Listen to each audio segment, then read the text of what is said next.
सोन्याबद्दल बोलू काही. Yes, gold बद्दल बोलू काही. याच्यावर आज आपण एक व्हिडिओ बनवणार आहोत. सो ओव्हरऑल कसं म्हणजे कशामुळे प्राइसेस वाढल्या आहेत.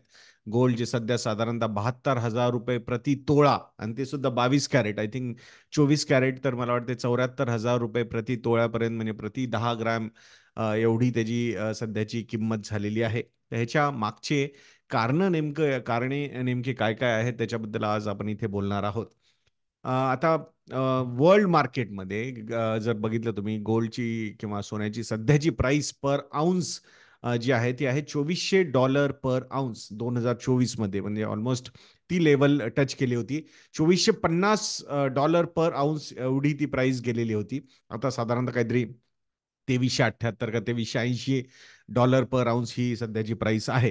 ते कशामुळे, म्हणजे मागच्या, म्हणजे या कॅलेंडर इयरमध्ये, म्हणजे या वर्षामध्ये जानेवारी मंथ पासून ते आतापर्यंत गोल्डच्या ज्या प्राइसेस वाढलेल्या आहेत, ऑलमोस्ट 15 ते 20% या प्राइसेस वाढलेल्या आहेत. तर कशामुळे ही किंमत वर जाण्याची कारण थोडेसे समजून घ्या.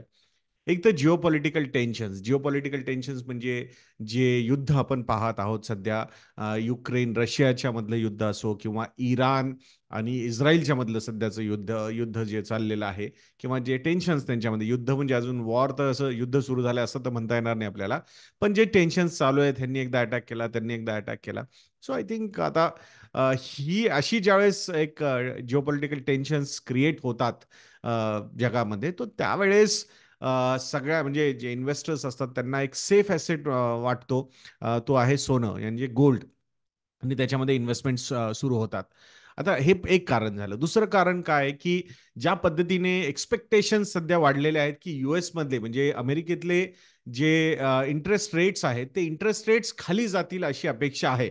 सो इंटरेस्ट रेट्स खाली जाणं म्हणजे, इंटरेस्ट रेट म्हणजे फिक्स इन्कम सिक्युरिटीज, ज्याला आपण डेट ॲसेट क्लास जो म्हणतो आपण त्याला. सो त्या ॲसेट क्लासची जो अट्रॅक्टिव्हनेस आहे तो हळूहळू आता कमी होतोय. सो तो कमी होतोय त्यावेळेस जो शिफ्ट होतो नॉर्मली, तर हा पैसा इक्विटीमध्ये पण जातो आणि तसंच दुसऱ्या ॲसेट क्लासेसमध्ये पण जाण्याचे चान्सेस असतात. तर हे एक कारण आहे, की इंटरेस्ट रेट्स कमी झालं ज्यावेळेस होतात त्यावेळेस गोल्ड, म्हणजे गोल्डची प्राइसेस नॉर्मली वाढतात. सो हा एक सिनारिओ डेव्हलप झालेला आहे. आणि तिसरं जे आहे, जे सगळ्यात मोठं कारण आहे गोल्डच्या प्राइसेस वर जाण्यामध्ये, ते आहे चायनामधली जी डिमांड आहे गोल्डसाठीची, ती फार सध्या वाढत आहे. आणि त्याच्यावरच थोडंसं आता आपण अजून बोलूयात.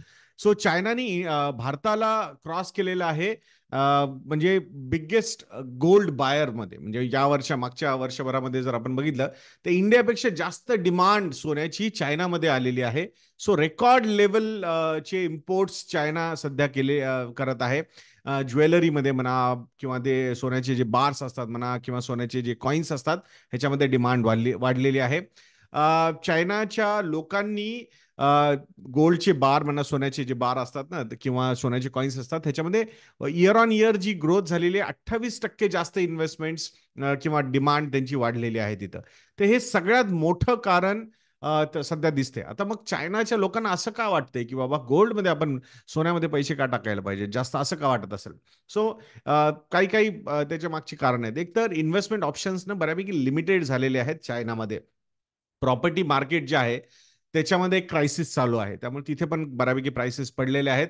सो त्याच्यामध्ये बऱ्यापैकी इन्व्हेस्टमेंट करायची चायनीज लोक. तर आता ती इन्व्हेस्टमेंट तिकडे ऑपॉर्च्युनिटी कमी असल्यामुळे त्यांनी दुसरे ऑप्शन्स हुडकायला सुरू केलेलं आहे, शोधायला सुरू केलेलं आहे. आणि मग त्याच्यामध्ये गोल्ड हा एक ऑप्शन आहे.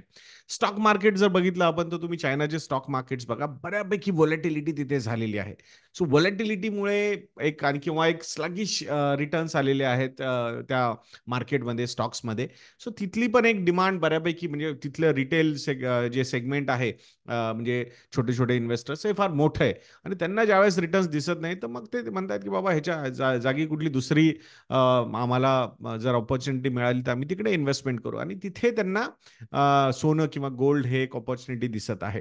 ह्याच्यानंतर काय, तर तिसरं म्हणजे कारण का करतायत, तर युआन ही जी त्यांची करन्सी आहे, ती सुद्धा डेप्रिशिएट होतीये compared to US dollar.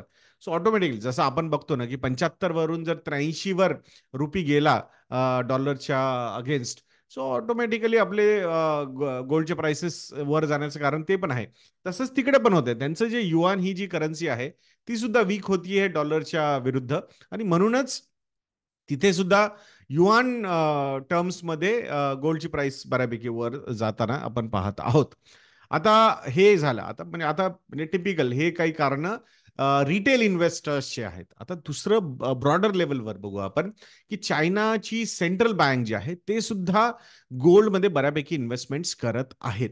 So त्यांच्याकडे डॉलरचे जे रिझर्व्हज आहेत, तर एकाच ठिकाणी रिझर्व्हज ठेवण्यापेक्षा आपण डायव्हर्सिफाय करून ठेवले पाहिजेत आपले रिझर्व्हज असंही त्यांना वाटतंय. ह्याच्या मागचं कारण काय? जिओपॉलिटिकल टेन्शन्स. जसं आपण बघितलं की युक्रेन रशिया वॉर हे जे चालू आहे, सो त्याच्यामध्ये चायनाने रशियाची साईड घेतलेली आहे.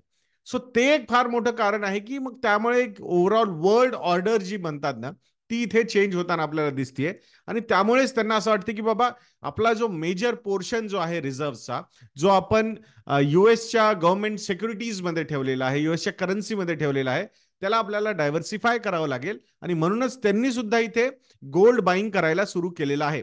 लास्ट 2 वर्षांमध्ये टोटल जी बाईंग केलेली आहे चायनाने, म्हणजे ओव्हरऑल त्यांच्या रिटेल सेगमेंटनी सुद्धा, म्हणजे नॉर्मल छोटे इन्व्हेस्टर्स आणि बँकनी अशी सगळी मिळून 2800 टन सोन्याची बाईंग केलेली आहे त्यांनी. 2800 टन म्हणजे हे वर्ल्ड मार्केटमध्ये जे टोटल कॅपिटल मार्केट्समध्ये जे ईटीएफ्स आहेत ना, gold exchange traded funds, gold ETFs, so तेवढे त्याच्यापेक्षा जास्त 2 वर्षांमध्ये त्यांनी इम्पोर्ट केलेलं आहे. 2800 टन सोनं त्यांनी इम्पोर्ट केलेलं आहे. आणि हे सगळे कारण आपल्याला दिसत आहेत की हे प्राइसेस वर जाण्याचे.